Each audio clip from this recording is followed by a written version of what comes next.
Ya Pak, saya live Pak. Oke, bisa. Oke, assalamualaikum warahmatullahi wabarakatuh. Selamat siang, teman-teman semuanya. Waalaikumsalam warahmatullahi wabarakatuh. Yang Pak. Yang Pak. Oke, teman-teman, ini pertemuan kita yang kedua. Pertemuan minggu kemarin saya berhalangan karena harus nganter istri ke rumah sakit. Nanti kita pikirin gimana cara gantinya. Kalau semester lalu sih saya bisa ganti dengan cara tapping gitu ya. Tapping saya upload. Nanti kalian nontonnya juga tinggal komentar aja di kolom komentar di YouTube-nya. Jadi Anda bisa langsung absensi di sana. Itu simple banget. Jadi Anda bisa kuliah kapan aja gitu ya. Karena teknologi udah digital gitu. Jangan kita bawa konsep tradisional ke digital.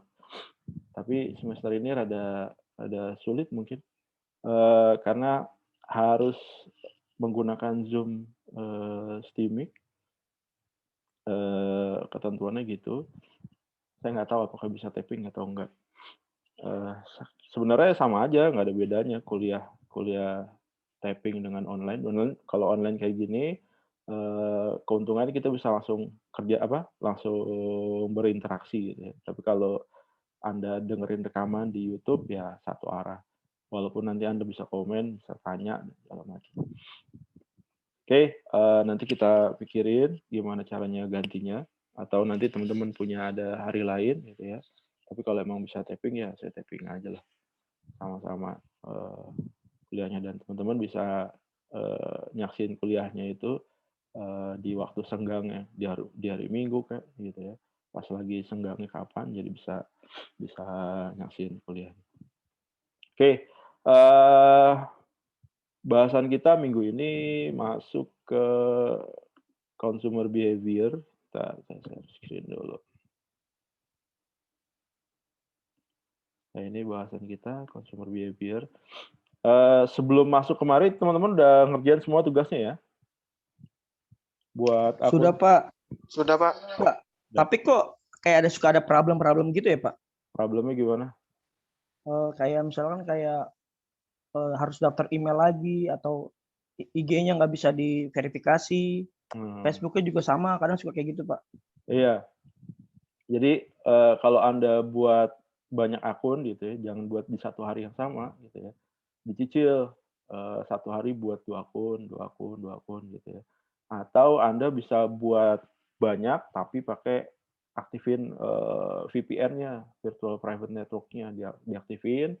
Jadi seolah-olah Anda buat akun email, akun Instagram, akun YouTube dari IP yang berbeda. Gitu. Kalau orang yang berkecimpung di sini gitu ya, dia nyawa VPS, virtual private server itu di luar gitu ya, dia nyawa setahun di atas 300.000 lah VPS itu, dan dia pakai di sana buat akunnya. Nanti di data center itu kan IP-nya berubah-ubah gitu ya. Nah itu lebih safe dan dipakai nanti buat akunnya itu ya, itu buat akun yang banyak, gitu. Nanti dijual-jualin sama dia. Itu akun utamanya udah ditetepin ya, udah dimasukin belum? Sudah Pak. Tapi kalau untuk yang misalkan kita udah buat nih Pak, udah jadi, saya udah upload, namun pas dibuka ada terjadi kayak problem gitu Pak, itu gimana ya Pak? Problemnya gimana? Itu diperbaiki itu, bisa? Problemnya gimana? Iya. Problemnya nonaktif Pak akunnya Pak. Oh, nonaktif. Biasanya enggak, memang warning algoritma dari Instagram gitu. Kadang-kadang kita dikira spam gitu ya. Ada akun saya yang kemarin bisa tunjukin. Emang dia ada ini juga. Algoritmanya ganti-ganti gitu ya. Ini akun Instagram saya, 8.000 follower. Ini saya harus dua hari sekali ganti password gitu ya. Begitu saya login, saya harus verifikasi ulang. Verifikasi apa? Nomor handphone sama alamat Gmail. Kalau teman-teman nanti nomor handphonenya udah mati, yang pasti alamat Gmail-nya aja yang dipegang gitu ya. alamat Gmail teman-teman itu jangan sampai hilang. Jadi Anda tulis di Excel gitu, username-nya apa, password-nya apa. Karena key-nya di sana. Kalau Anda Gmail-nya hilang, once si Instagram itu minta reset password, ya udah akun Anda hilang gitu ya. Itu banyak banyak kejadian orang-orang yang apa, ternak akun kayak gitu, dia, banyak mengalami itu gitu ya. Jadi pegangannya adalah, email. Kenapa nggak nomor telepon? Ya kalau nomor telepon kita harus top up, sebulan sekali kita harus isiin pulsanya, repot juga ya. Biasanya kalau kalau akun itu dipakai buat dijual gitu ya udah akun nomor teleponnya dihilangin aja, apa, nggak usah diperpanjang, dihilangin. Nih kalau udah kayak gini nih, biasanya Instagram itu udah mulai mulai mulai ketat dia. Udah ribuan follower, dia udah mulai ketat, dia minta reset password gitu ya. Kayak saya nih 2 hari sekali dia harus reset password. Tapi nomornya ini nomor masih masih apa, nomor nomor realnya masih ada, saya masih pelihara, gitu. Ini udah 8.000 follower. Develop-nya dari nol, dari kosongan. Jadi kalau Instagram saya ada banyak juga nih. Ini Instagram saya nih. Yang nggak ada profil picture-nya ini ya belum digarap. Kalau yang ada profil picture-nya, ya udah saya garap. Nanti saya ajarin masuk ke Instagram, masuk ke YouTube. Tugas berikutnya teman-teman nanti kita saling follow. Kan kita udah punya 15 akun YouTube, 15 akun Instagram gitu ya. Anda nanti tugasnya memfollow. Nanti saya publish URL-nya, URL teman-teman juga yang harus Anda follow minggu ini. Jadi kelas saya itu di Jumat malam ada 65 orang, di hari ini ada sekitar 20 sampai 30 orang, sekitar total ada 90 orang gitu ya. 90 orang, tiap orang punya 15 akun. Nanti dari masing-masing 15 akun itu memfollow akun utama. Jadi kan teman-teman udah netepin tuh satu akun utamanya nih, ya, akun Instagram yang mana, akun YouTube yang mana gitu ya. Nanti saya publish itu. Minggu ini Anda harus follow apa, Instagram ini atau YouTube ini gitu ya. Nanti di ending kuliah sama-sama kita punya follower ratusan gitu. Harapan saya sih bisa sampai 1.000 follower di awal. Nanti Anda tinggal ngembangin aja, ngembangin channel YouTube-nya ke depan, ngembangin channel Instagram-nya ke depan, terserah Anda. Apa, niche-nya itu atau topiknya itu mau kayak gimana gitu, silahkan Anda yang ngembangin sendiri. Yang penting saran saya jangan melanggar host-nya, apa, peraturannya, rules-nya dari Instagram, rules-nya YouTube gitu ya. Jangan sampai melanggar itu. Kalau Anda melanggar ya udah kena ban, atau kena suspend. Sayang gitu ya. Dari sana nanti kalau akun Anda berkembang nih kayak akun Instagram saya nih, ini udah bisa di-monetize nih. Monetize-nya gimana ya? Ini bisa bisa terima paid promote atau terima endorsement. Endorsement itu konten kayak gini juga bisa gitu ya. Sekali naik 50.000 gitu ya. Kita pasang murah-murah aja 50.000. Naik cuma 2-3 hari, setelah itu kita turunin. Gitu. Jadi kalau kita punya banyak akun ya dikaliin aja kalau misalkan yang apa yang mau di paid promote-kan apa 5 orang ya dikaliin aja dalam 3 hari kita bisa dapat 250.000 cuma naikin konten-konten kayak gitu aja. Nah, gitu. Banyak orang yang hidupnya dari sana juga sih. Oke, dari sini juga kalau Anda mau punya bisnis gitu ya, dari situ bisa mempromosikan bisnis Anda juga gitu ya. Kan ini akun saya juga. Di sini ada bisnisnya juga gitu ya. Ada bisnis teman juga gitu ya. Nah, itu saya masukin sini. Berharap apa? Berharap orang yang masuk ke akun saya ini bisa memfollow orang yang saya following di sini gitu. Jadi ini dari kemarin belum saya update. Per hari itu sekitar paling kecil 30 follower baru lah. paling kecil. Tapi kalau pas saya lagi update, lagi rame-ramenya bisa 100, di atas 100 per hari. Mudah-mudahan April nih udah launch 10.000 follower. Kalau udah 10.000 lebih enak lagi ngembangin. Oke, itu ada pertanyaan teman-teman sebelum kita masuk ke materi? Nggak ada. Oke, kalau nggak ada, kemarin saya ngutang penjelasan ini. Oke. Ini adalah bisnis model canvas gitu ya, atau bisnis model canvassing. Bisnis model canvas ini banyak digunakan oleh bisnis ataupun organisasi gitu. Walaupun nggak walaupun lebih banyak gitu orang yang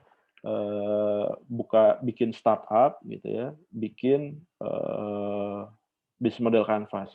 Tujuannya apa dia buat bisnis model canvas? Tujuannya dia untuk nyari funding gitu, nyari dana, nyari orang yang mau menanamkan atau mau menginvestkan uangnya di bisnisnya dia.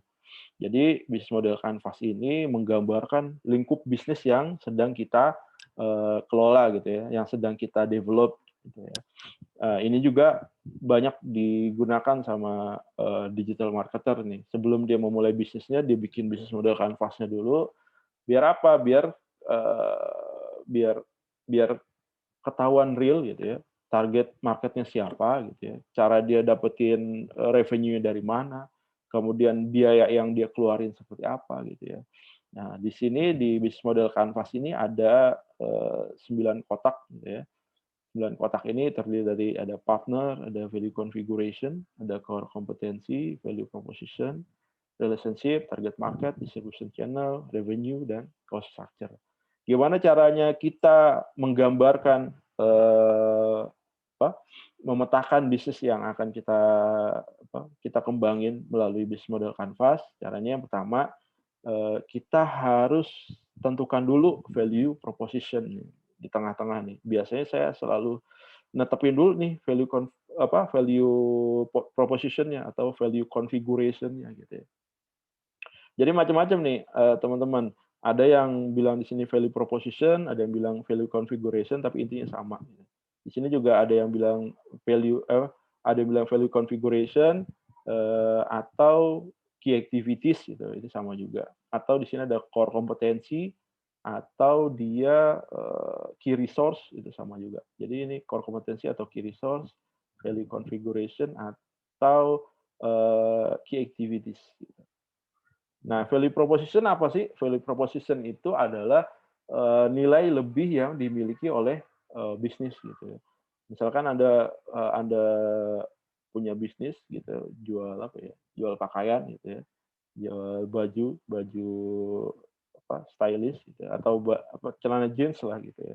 Value proposition Anda adalah nilai lebih yang dimiliki sama produk Anda celana jeans Anda gitu.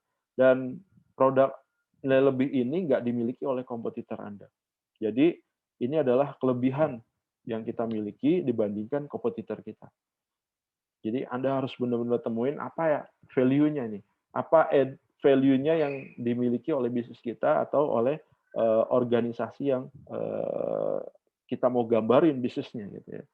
Kalau Anda nggak berhasil menemukan ini gitu ya, nggak berhasil menemukan value proposition, ya susah lagi nanti mencari target marketnya siapa gitu, cara memasarkannya gimana gitu.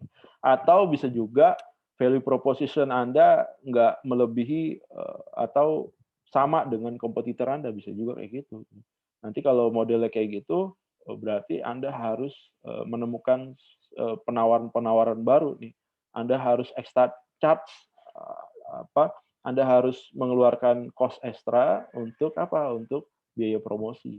Agar apa? Agar produk Anda bisa lebih dilirik sama orang. Karena apa? Karena secara function gitu, secara kegunaan fitur-fiturnya sama dengan kompetitornya. Itu yang terjadi di bisnis online transportasi gitu ya. Antara dulu ada Gojek, ada Grab, ada Uber gitu ya. Mereka sama-sama, servisnya juga sama gitu ya. model-modelnya sama. Gimana caranya dia melihat menonjolkan suatu kelebihan dibanding kompetitornya? Caranya adalah dia buat murah-murahan harga. Kalau pelayanan ya hampir-hampir mirip juga gitu ya. Akhirnya dia main di price, murah-murahan harga, murah-murahan promo gitu ya. Nah, nanti yang keluar sebagai pemenangnya adalah orang atau bisnis yang memang punya kocek lebih besar ketimbang kompetitornya gitu. Nanti value proposition ini adalah suatu kelebihan yang dimiliki oleh bisnis tapi nggak dimiliki sama kompetitor. Ini value proposition. Kemudian setelah kita mendapatkan value proposition-nya bisa kita petakan gitu ya. Kelebihannya adalah 1, 2, 3 dan seterusnya gitu ya. Kelebihan dari produknya atau kelebihan dari bisnis. Setelah itu kita buat target market-nya. Misalkan nih celana jeans gitu ya. Kelebihannya bisa berubah-berubah warnanya gitu. Kalau kena sinar matahari dia jadi hijau gitu ya. Atau dia masuk ke ruangan jadi biru gitu ya. Kemudian kena lampu neon warna putih jadi warna pink gitu, bisa jadi gitu. Nah, berikutnya adalah kita tentuin nih target marketnya, target customer-nya. Kita tuh siapa? Siapa orang yang suka pakai celana jeans gitu, kemudian begitu dia ada di ruangan yang berbeda, tiba-tiba warnanya berubah-berubah gitu ya. Siapa nih kira-kira? Apakah orang yang usianya 65 tahun ke atas gitu ya, ataukah orang yang usianya 30 tahun ke atas, atau malah anak kecil gitu ya, orang yang anak yang usianya 2 sampai 7 tahun misalkan, atau 2 sampai 10 tahun gitu. Nah, ini target customer-nya. Kita tentuin. Value proposition-nya kita udah dapat, kemudian customer target-nya kita udah dapat, selanjutnya adalah relationship. Relationship adalah cara kita berkomunikasi dengan pelanggan kita. Kita udah tentuin nih. Tadi kayak misalkan celana jeans yang berubah-berubah warnanya, ternyata target market kita adalah anak yang berusia 2 sampai 7 tahun gitu. Gimana cara kita berkomunikasi dengan si target market kita gitu ya? Caranya gimana nih? Apakah by personal gitu ya, pendekatan gitu ya, atau kita komunikasi melalui orang tuanya, caranya gimana berkomunikasi dengan orang tuanya? Misalkan ada forumnya, misalkan ada seperti apa ini metode pendekatannya, pendekatan kita dengan target market kita itu seperti apa ya relationship. Kemudian yang berikutnya setelah kita ketemu relationship-nya, baru kita tentukan distribution channel. Distribution channel ini adalah cara si pelanggan ini bisa mengakses value yang kita tawarkan. Tadi misalkan celana jeans gitu ya. Gimana caranya dia bisa beli celana jeans gitu ya? Bisa jadi melalui marketplace gitu ya, melalui Shopee, melalui Bukalapak, melalui Tokopedia gitu ya. Ataukah ada channel offline-nya juga gitu. Kita punya store gitu ya. Kita punya toko di mana nih? Di mall apa nih misalkan.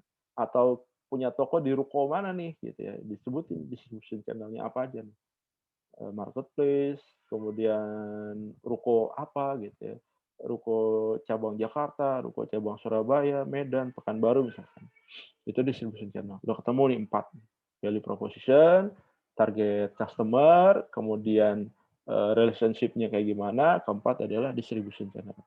Udah ketemu 4-4-nya itu, selanjutnya kita tentuin partnernya siapa aja sih? Orang yang kita bisa diajak kerjasama siapa aja gitu. Jadi partner network itu adalah aktivitas yang sebenarnya kita lakukan gitu, tapi yang lakukan bukan kita, tapi yang lakukan adalah channel partner kita, mitra kita gitu ya. Misalkan tadi ini ada nyewa ruko dan segala macam, berarti partner network-nya berarti bisa jadi yang menyewakan ruko gitu ya. Atau partner network-nya supplier bahan gitu ya. Partner network-nya orang yang memproduksi jeans tersebut gitu ya. Kalau emang produksi bukan di kita gitu, kita cuma jualan doang, partner network-nya siapa aja tuh? Mitranya siapa aja dipetain. Udah mitranya siapa aja dipetain, udah ketemu, baru kita tentuin value configuration-nya atau key activities-nya apa aja. value configuration atau key activities itu adalah aktivitas yang harus dilakukan supaya apa? Supaya value proposition-nya itu bisa terlaksana, bisa jalan gitu ya. Kalau ini terhambat maka value proposition-nya ini nggak bisa didapat, nggak bisa di-deliver. Contohnya apa? Misalkan ini tadi produksi celana jeans gitu ya. Value proposition value configuration-nya apa? Key activities-nya apa? Produksi menjahit celana jeans misalkan. Kalau celana jeansnya nggak dijahit, nggak diproduksi, otomatis value-nya nggak bakal bisa di-deliver kan. Ya. Atau marketing gitu ya. Proses pemasaran celana jeans gitu. Kalau misalkan itu nggak dipasarin, ya dia nggak akan ketemu dengan target market. Itu value configuration atau key activities. Nah, berikutnya yang ke-7 adalah core kompetensi atau key resource. Ada yang sebut core kompetensi, ada yang nyebut juga key resource. Nah, core kompetensi atau key resource ini adalah resource yang harus dimiliki oleh organisasi atau perusahaan atau bisnis supaya apa? Supaya key activities ini bisa berjalan gitu ya. Misalkan tadi ada production-nya, ada produksi celana jeans, maka resource-nya harus dimiliki apa nih? Mesin jahit. Apalagi misalkan mesin cutting gitu. Apalagi yang harus dimiliki oleh si bisnis ini untuk mendeliver supaya si key activities itu bisa berjalan tanpa ada kendala. Jadi ini key resource-nya. Udah ketemu 7-7-nya, baru kita tentuin cost structure-nya. Dari partner network, ada nggak cost structure-nya? Ada nggak bagi revenue-nya misalkan? Kalau Anda punya agen, punya distributor gitu ya, ada nggak bagi sharing fee gitu ya? Misalkan dari penjualan harganya 100.000, karena agen yang ngambil gitu ya, dia cukup bayar 75.000. Berarti ada cost di sana. Cost apa? Cost sharing profit. Kemudian tadi sewa ruko gitu ya. Kemudian nanti misalkan Anda bikin ada situsnya, ada webnya gitu ya. celanajeans.com misalkan. Nah, itu cost juga tuh. Cost sewa hosting. Kemudian sewa domain name. Kemudian apalagi tuh? Beli tools gitu ya. Tools buat e-commerce. Apalagi itu? Cost structure-nya dipetain, apa aja semuanya dipetain. Udah dipetain, cost structure-nya baru masuk ke revenue model. Revenue model itu cara perusahaan mendapatkan keuntungan. Dari mana dia dapetin keuntungan? Dari selisih harga jual celana jeans misalkan. Atau keuntungan apa nih? Ada tipsnya atau enggak gitu ya. Atau ada revenue stream yang lain yang bisa didapat oleh organisasi. Nah, kalau udah dapat semuanya, maka gambar gitu ya. Lingkup bisnisnya mau kayak gimana gitu. Kalau Anda paparin ini di depan founders gitu ya, di depan orang yang mau menginvestkan dananya ke bisnis Anda gitu, dia bisa ngelihat gambaran, oh ini bisnisnya prospek atau enggak. Atau dilihat, wah cost structure-nya gede banget nih. Ini biayanya udah berapa nih. Sementara revenue modelnya sedikit gitu ya. Kira-kira prospek nggak nih gitu. Jangan-jangan nggak prospek gitu ya. Kayak sekarang misalkan Anda punya bisnis model Canvas, Anda mau buat aplikasi untuk transportasi ojek online gitu. Dilihat, wah udah nggak prospek. Kenapa? Karena kompetitornya udah terlalu besar gitu ya.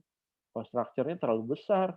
Anda harus boosting money itu udah triliunan per bulannya gitu ya. Sementara baliknya nggak tahu kapan gitu. Wah, nggak prospek nih. Anda sebagai orang yang mau menginvestkan dananya, ya otomatis mikir 2 kali. Atau, wah cancel aja deh. Nggak usah deh, nggak jadi deh. Saya nggak jadi investin dananya di bisnis ini gitu ya. Saya nyari bisnis yang lain aja. Nah, ini karena bisnis model Canvas. Oke, ini contoh lainnya bisnis model Canvas. Bisnisnya si Kelly ini. Jadi si Kelly ini jualan lemonade, jualan air lemon di mana? Di taman gitu ya. Dia punya gerobaknya, dia buka gerobaknya dan dia peres langsung lemonnya dari sana. Jadi begitu ada orang pesan, kasih batu es, diperes sama dia gitu ya, dijual. Dan gimana cara dia memetakan gitu ya, dia dimasukin dulu nih value proposition-nya apa nih, cold gitu ya, dingin, tasty, rasanya natural gitu. Karena apa? Karena bahannya nggak dicampur lagi, air perasan lemonnya itu murni perasan lemon, cuma dikasih es, nggak dikasih air lagi, nggak dicampur. Jadi rasanya natural. Kemudian customer segmennya siapa? Pengunjung taman. Karena apa? Karena dia buka booth-nya di taman gitu ya. Kemudian relationship-nya gimana? Personal di pendekatannya. Setiap orang yang lewat dekat booth-nya gitu, dia nawarin, "Kak, lemon," gitu ya. Kayak Anda ngelewatin apa, eh, lapak-lapak di ITC gitu ya.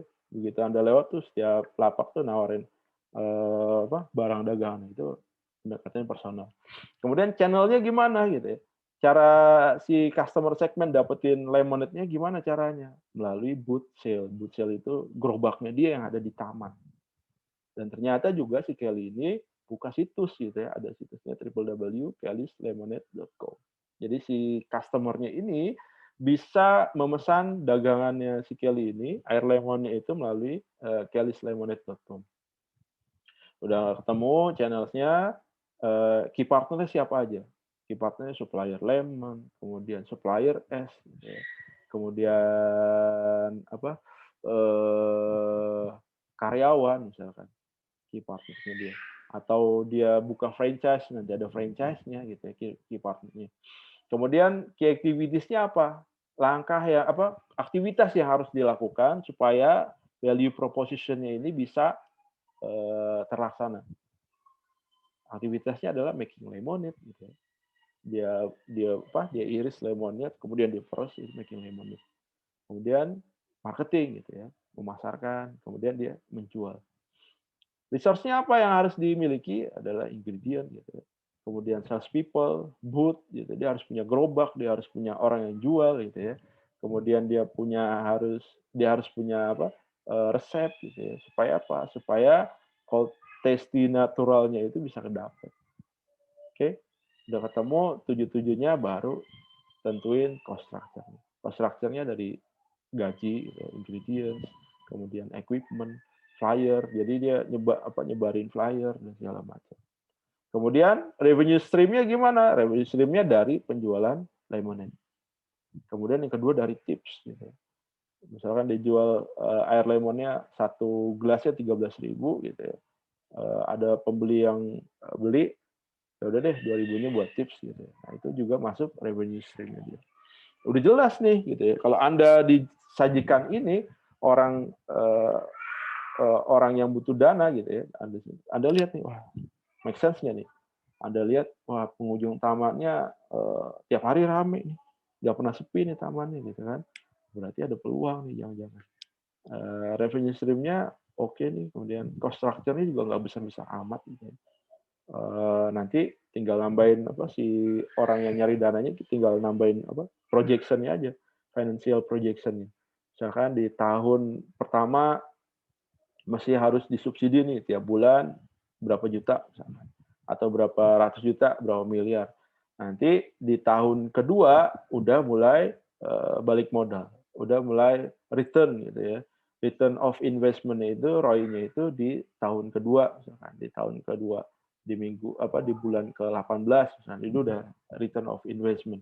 Anda lihat laporan financial projection-nya, kemudian dibandingkan dengan business model canvassing-nya, Anda lihat, wah, make sense nih. Mungkin aja gitu ya, karena yang ngunjungin taman itu ribuan gitu. Sementara target penjualan dia dalam satu hari cuma ratusan gitu ya. Cuma 100. Visitornya ada 1.000 misalkan, 100. Oh, masih make sense nih, masih laku nih, oke. Ya udah, akhirnya invest. Gitu. Tapi kalau nggak make sense gitu antara financial projection dan business model canvassing yang nggak match gitu ya, bisa jadi orang juga, aduh, saya naruh duit 100 juta apa balik nih. Daripada saya gambling gitu, naruh 100 juta kemungkinan baliknya nggak jelas, ya mendingan saya taruh di deposito aja gitu. Atau saya taruh tabungin di bank aja, ketahuan udah ada bunganya gitu ya. Nah gitu. Ini case study Kelly Lemonade. Kemudian ada juga case study McD gitu ya. Ini McD. Value proposition-nya ini gitu ya. produk-produknya dia, kemudian customer segmentnya ini keluarga kecil, keluarga besar gitu ya, atau orang-orang yang mau travel gitu ya. Kemudian customer relationship-nya seperti ini gitu ya. Kemudian distribution channel-nya melalui cabang-cabang dari McD. Ada di mana nih McD-nya? Di daerah A, daerah B, daerah C, dan seterusnya. Strategic partner siapa? Strategic partner-nya ternyata franchise-nya gitu ya. Franchise-nya orang-orang yang beli franchise gitu, dia beli franchise dalam 1 tahun dengan nominal tertentu gitu ya. Nah, itu strategic partner-nya dia. Key activities apa yang dia harus lakuin nih supaya value proposition-nya bisa terlaksana. Supaya dia bisa bikin kentang yang enak, supaya bisa bikin burger yang enak gitu ya, maka di key activities-nya apa? Ramuan kah, nyoba resep dan segala macam gitu ya, memasak dan segala macam. Terus kemudian resource-nya apa yang harus dia miliki? Dia harus punya apa nih? Apakah sapinya itu dia potong sendiri, berarti dia harus punya tools atau dia harus punya alat buat motong si sapi, buat ngulitin sapinya, buat package sapinya atau buat penggilingan daging sapinya supaya apa? Supaya keluar udah bisa jadi burger. Jadi dia tinggal tinggal templok-templokin aja roti, kemudian di burger, daun-daunan gitu ya. Nah ini strategic partner-nya. Kemudian cost-nya apa nih? Cost yang keluar apa? Dari strategic partner ada nggak cost yang dia keluarin? Ataukah dari strategic partner ini dia bisa dapetin revenue dari situ? Nah ini beda revenue-nya itu. Kalau cost structure ya kayak gitu. Jadi ada nggak biaya di sini? Di key resource ada nggak biayanya? Di key activities ada nggak biayanya? Di customer relationship ada nggak biayanya? Distribution channel ada nggak biasanya? Biayanya? Gitu ya. Kalau ada, dimasukin cost-nya apa aja. 1, 2, 3, 4, 10, 11, dan seterusnya. Kemudian revenue-nya gitu. Revenue-nya dari mana? Dari hasil penjualan. Penjualan apa? Penjualan burger, penjualan potato gitu ya, kentang, gitu, penjualan minum dan sebagainya. Dan juga dari hasil franchise-nya. Jadi dia franchise-in ke orang lain, orangnya itu tiap tahun bayar biaya franchise misalkan. Dalam 1 tahun dia harus bayar 50 juta. Gitu. Yaitu revenue juga yang diterima oleh si McD. Oke, BMC ada pertanyaan teman-teman? Sebelum saya berlanjut ke materi yang lainnya.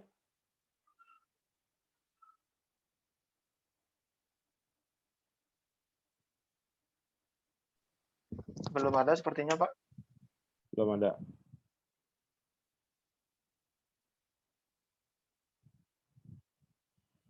Oke, kalau belum ada kita lanjut. Berikutnya ada pestle analysis. Pestle analysis ini adalah analisis eksternal bisnis. Gitu ya.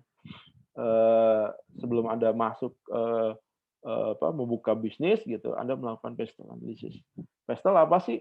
Pestle ini singkatan nih. P-nya ini politik gitu ya. E-nya ekonomi, S-nya sosial, T-nya teknologi gitu ya. E-nya environment, kemudian L-nya adalah legal. Jadi sisi politiknya gimana nih? Kalau kita buka bisnis di Indonesia, sisi politiknya gimana? Sisi ekonominya gimana? Politiknya kondusif atau enggak nih?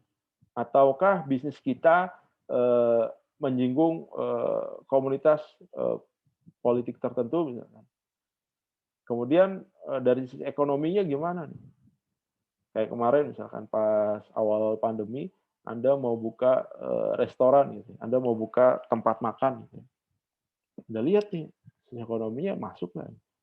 Banyak perusahaan-perusahaan yang banyak restoran-restoran yang tutup gitu ya. Anda ngelihat kayak gini, harusnya Anda mulai berpikir, kira-kira kalau saya buka restoran atau saya buka usaha makanan, kira-kira laku nggak nih? Di tengah orang yang banyak tutup kayak gini.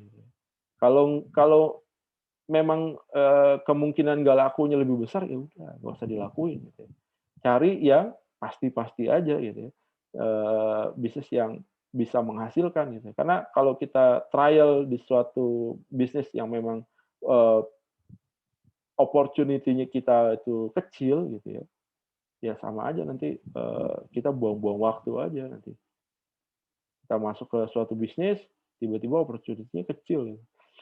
bisnis kita nggak grow gitu, malahan nombokin, malahan rugi gitu. Ya nggak perlu buka gitu. Rugi waktu, rugi biaya. Gitu. Kemudian dari sisi teknologi gimana? Sesuai atau enggak gitu ya. Jangan nggak rasional gitu ya. Harus rasional gitu ya. Kalau kita menganalisis bisnis, kita harus rasional gitu. Dari sisi teknologi gimana? Anda mau usaha nih, saya punya motor nih, saya mau usaha jadi tukang ojek lah, tapi saya nggak mau yang online lah. Saya mau ojek pangkalan aja gitu. Pokoknya ada yang nawarin online, saya nggak mau. Pokoknya apapun yang terjadi gitu.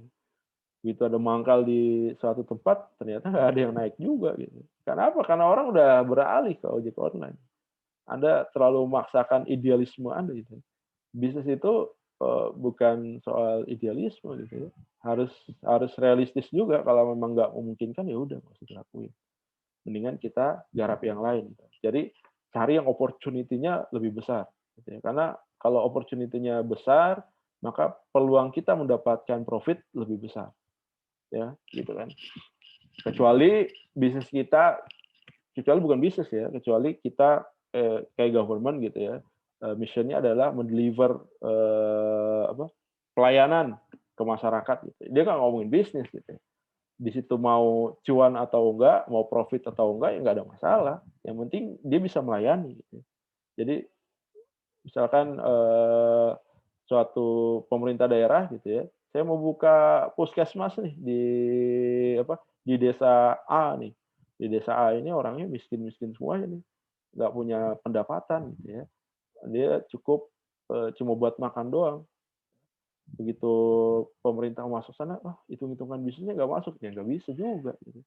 Karena ujungnya itu adalah pelayanan. Gitu. Kalau lihat pelayanannya bisa membantu masyarakat nih, ya udah turun gitu. Ya. Jadi bukan hitungan bisnis. Toolsnya nggak cocok kalau pakai pestle analysis gitu ya. Kemudian dari sisi ecological atau dari sisi environment-nya kayak gimana? Mendukung atau enggak? Kemudian dari sisi legalnya mendukung atau enggak? Dari sisi hukumnya mendukung atau enggak? Jangan Anda buka bisnis gitu ya, buka usaha, dalam 1 minggu Anda ditangkap sama polisi gitu. Jangan sampai gitu.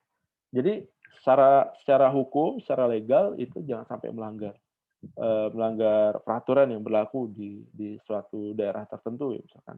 Kalau di Indonesia saya mau buka bisnis nih, bisnis movies lah, bisnis film gitu. Film apa? Film porno gitu. Nggak bisa lah. Anda buka situs film porno ya kena undang-undang ITE gitu. Melanggar rule gitu, melanggar aspek legal. Kalau udah berlawanan dengan aspek legal, baiknya ya cari opportunity yang lain. Gitu. Walaupun misalkan dilihat, keuntungannya besar di sana ya, dengan buka situs porno, visitornya lebih banyak. Kemudian orang yang masang iklan lebih banyak. Gitu. Tapi secara legal bertolak belakang gitu. Mendingan nggak usah. Daripada begitu Anda bisnis, jalan waktu 1 minggu, 2 minggu, atau 1 tahun, 2 tahun, Anda masuk penjara. Jangan sampai kayak gitu. Gitu. Atau Anda bisnis yang lain, misalkan Anda jual satwa-satwa yang dilindungi gitu ya, dan Anda ngejualnya tanpa ada surat atau izin resmi dalam memelihara satwa tersebut. Gitu. Jangan sampai gitu. Anda jual itu, terus Anda publish, Anda bikin promote-nya secara organik dan non organik. Gitu. Begitu jalan, belum lama Anda ditangkap polisi. Karena apa? Nggak sesuai gitu. Dari aspek legalnya nggak memenuhi. Jadi make sense saja kalau emang nggak memenuhi ya udahlah, nggak usah digarap. Jadi jangan sampai buang-buang waktu juga kita. Gara-gara itu misalkan bisnis kita jadi terganggu gitu ya. Gara-gara itu kita harus dipenjara 1 tahun 2 tahun gitu ya.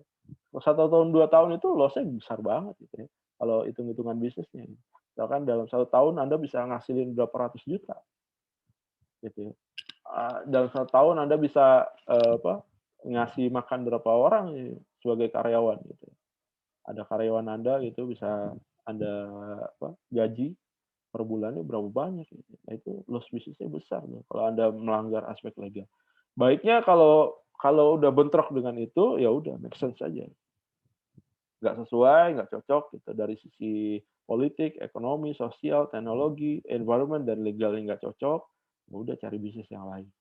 Karena bisnisnya banyak nih. Pak nggak bisa nih, saya ekspornya di situ aja ya. Ya jangan mati konyol gitu ya. Kalau kata Naga Bonar, jangan berperang gitu. Kalau kita nggak siap jangan berperang. Kalau Anda nggak siap tapi berperang, ya udah resikonya adalah mati. Gitu. Itu pestle analysis. Itu utang saya yang kemarin. Sekarang masuk ke understanding customer behavior. 38 menit. Ini understanding customer behavior, banyak ilmu yang mempelajari ini, gitu ya. Jadi multidisiplin ilmu. Banyak orang pakai ilmu psikologi, gitu ya. Economic to antropologi, sosiologi, atau marketing. Gitu ya. Gimana caranya attract customer, dia ngebuat produk apa, service-nya seperti apa, pricing option-nya kayak gimana, gitu ya. Bisa dicicil berapa kali, gitu ya. Pembayarannya seperti apa, dan payment choice-nya kayak gimana, gitu ya. Pola pikirnya kan gitu ya. Kalau kita mau tahu behavior dari customer kita, ya berangkatnya dari penjualan. Gitu. Kalau orang mau beli, siapa yang beli barang kita, atau siapa yang ngambil jasa yang kita tawarkan adalah customer. Customer ini kita harus tahu nih behavior-nya dia kayak gimana, cara dia hidup, kebiasaan, gitu ya. Kemudian habit-nya dia, gitu ya, hobinya dia kayak gimana, gitu. Jadi memang susah gitu. Kita harus mengetahui detail dari pelanggan atau detail dari target market yang kita targetkan. Itu susah banget. Biasanya perusahaan membuat atau bisnis membuat kelompok-kelompok gitu ya, atau buyer persona. Jadi dikelompokin beberapa kelompok, idealnya bisa 4 sampai 5 kelompok. Ada juga yang di bawah itu, ada juga yang di atas itu. Dia kelompokin masing-masing di buyer personanya itu. Nanti dari masing-masing itu di generalisir gitu ya, dari keputusan pembelian, penggunaan teknologi, preferensi layanan pelanggan, pilihan gaya hidup, dan segala macam. Termasuk tingkah laku, kepribadian, habit. Jadi buyer persona ini membantu menyampaikan value bisnis ke pelanggan, cara pemasaran, pembuatan konten, product development, dan sebagainya. Setiap organisasi memiliki 3-4 gitu ya, untuk membuat persona dan menginformasikan keputusan dengan sudut pelanggan yang jadi saat kita membuat buyer persona itu, kita posisikan diri kita sebagai yang ada di kelompok itu gitu ya. Kalau saya ada di kelompok itu, kira-kira yang nyaman seperti apa cara menyampaikan produknya. Kemudian kalau saya di posisi itu, produk yang mau saya beli itu kayak gimana gitu. Jadi harus memposisikan diri. Kalau menurut si Brian Ainsworth ini ada 4 model tipe buyer personanya. Ada kompetitif persona, jadi model buyer persona, karakter yang memang suka kompetisi gitu ya. Dia mau lebih dulu memiliki gitu. Begitu luncur handphone baru, dia mau cepat memiliki itu. Nah, tipe-tipe orang kayak gini gampang gitu ya. Di attract untuk membeli. Jadi emang ini konsumtif banget. Dan orang Indonesia banyak yang tipenya kompetitif persona. Yang kedua adalah spontaneous persona, jadi mudah dipengaruhi. Ada emosinya. Dia jadi ngelihat, wah nih, orang lain punya nih, gue juga mau lah. Orangnya ngirian lah, gitu ya. Yang ketiga adalah methodical persona, jadi logis dia. Pikirannya logis. Kalau dia beli ini, value buat dia apa? Keuntungan buat dia apa? Bisa bantu aktivitasnya dia atau enggak? Kalau enggak, ya dia nggak akan beli. Ini dia secara logis. Kalau humanistic persona ini lebih lambat dia ambil keputusan. Biasanya perlu sesuatu yang wah dulu, dia ngeliat wah gitu ya, dia baru mau beli gitu. Kalau nggak ada sesuatu yang wah, dia nggak akan beli. Jadi humanistic persona. Dari sisi demografi dan psikografis, kita harus memahami fakta fisik, konteks gitu ya. Kemudian memahami motif, keinginan, ketakutan gitu ya. Nanti ada strategi gimana cara kita nangkutin pelanggan supaya apa? Supaya dia beli produk kita. Supaya dia ngakses barang atau jasa yang kita tawarin. Jadi motivasi personal itu ada orang membuat ratusan keputusan. Jadi kita nih secara nggak langsung sebenarnya kita ngebuat keputusan tiap hari ini. ratusan keputusan. Contohnya apa? Contohnya misalkan pagi ini kita mau pakai baju apa sih? Gitu ya. Pagi ini kita mau pakai celana apa sih? Pagi ini kita mau pakai sepatu yang mana atau pakai sendal yang mana? Biasanya cewek ini lebih banyak. Tapi kalau orang-orang yang udah levelnya tinggi gitu ya, kayak Steve Jobs gitu ya, dia lebih simpel gitu. Dia tiap hari pakai celana jeans, sepatu casual gitu. Dia pakai baju yang sama tiap hari. Kenapa? Dia nggak mau pusing gitu ya. Nggak mau pusing membuat keputusan yang nggak terlalu penting gitu ya. Jadi tiap hari dia pakai. Atau kalau kalian pernah dengar pernah lihat almarhum Bob Sadino gitu ya, dia selalu pakai itu, celana pendek dan baju putihnya dia tiap hari itu gitu yang pakai. Jadi dia nggak perlu musingin hal-hal yang nggak penting menurut dia. Dia hanya mikirin bisnisnya dia. Nah juga ada faktor intrinsik, ekstrinsik. Ekstrinsik ini faktor dari luar. Ini yang saya bilang tadi ancaman, gitu ya. Untuk memaksa orang mengakses layanan atau produk yang kita tawarkan, gitu ya. Contohnya gimana? Contohnya misalkan saya mau jual ini nih, tapi ini promonya hari ini hari terakhir. Atau saya mau jual ini, sisanya cuma tinggal 2 slot gitu, atau 3 slot gitu. Itu ancaman sebenarnya. Tadinya kita misalkan, ntar aja deh, saya mau belinya ntar aja. Tapi dilihat, wah, kok tinggal 2 slot ya? Gitu. Oh, tinggal 1 slot ya? Atau hari ini terakhir promonya ya? Wah, itu ancaman supaya orang lebih cepat memutuskan. Contohnya kayak gini, slot semakin menipis, udah mau habis gitu. Atau waktu berpikir Anda tinggal 3 jam lagi nih. Kalau Anda nggak segera mengeksekusi, ya udah, barangnya hilang, dibeli sama orang. Padahal boleh jadi barangnya masih ada. Gitu. Atau Anda pernah pesan hotel gitu ya, begitu Anda mau booking, buka kamarnya, kamar tersedia tinggal 2, gitu. Tinggal 2 kamar atau tinggal 1 kamar. Nah itu sebenarnya ancaman. Ancaman dari orang yang ngejual itu. Supaya apa? Supaya Anda cepat memutuskan. Supaya Anda cepat-cepat mesen gitu ya.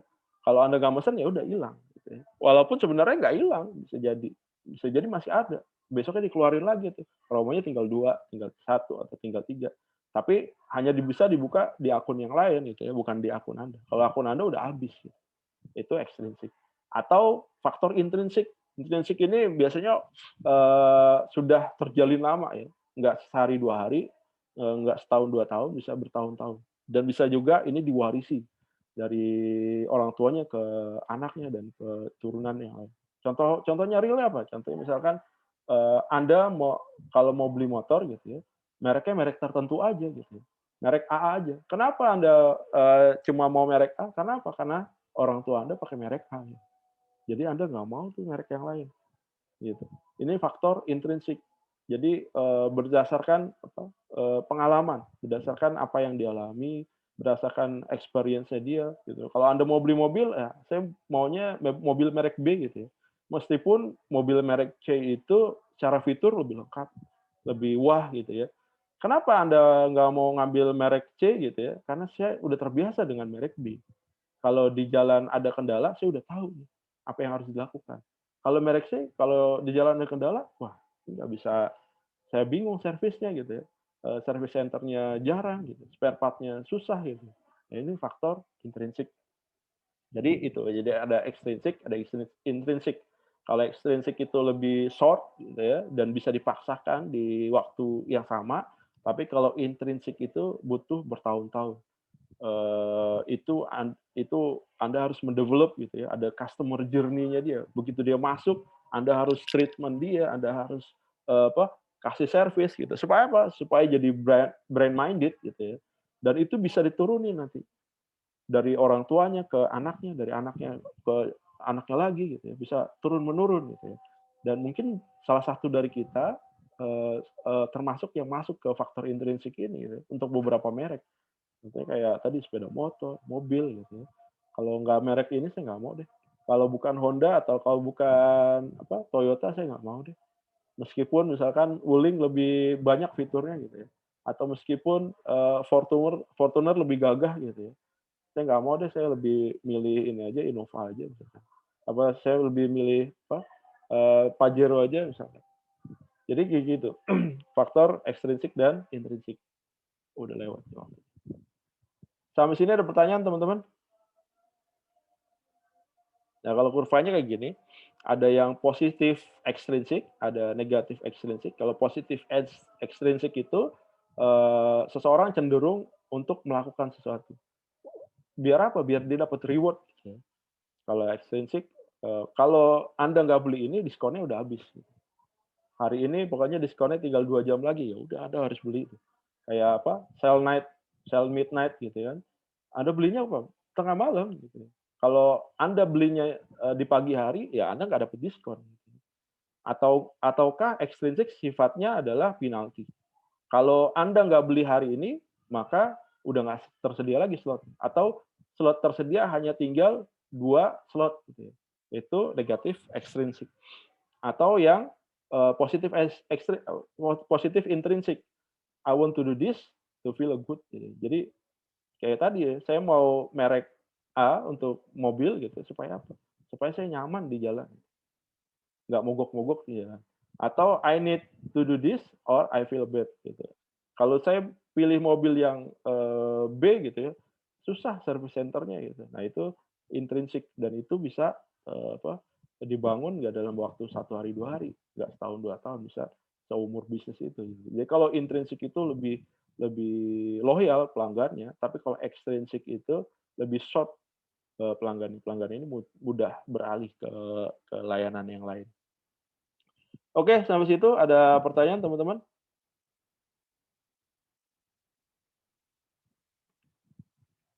Nggak ada. Kalau nggak ada nanti hari ini saya akan posting tugas dan kuisnya. Pertanyaannya untuk ya saya stop dulu.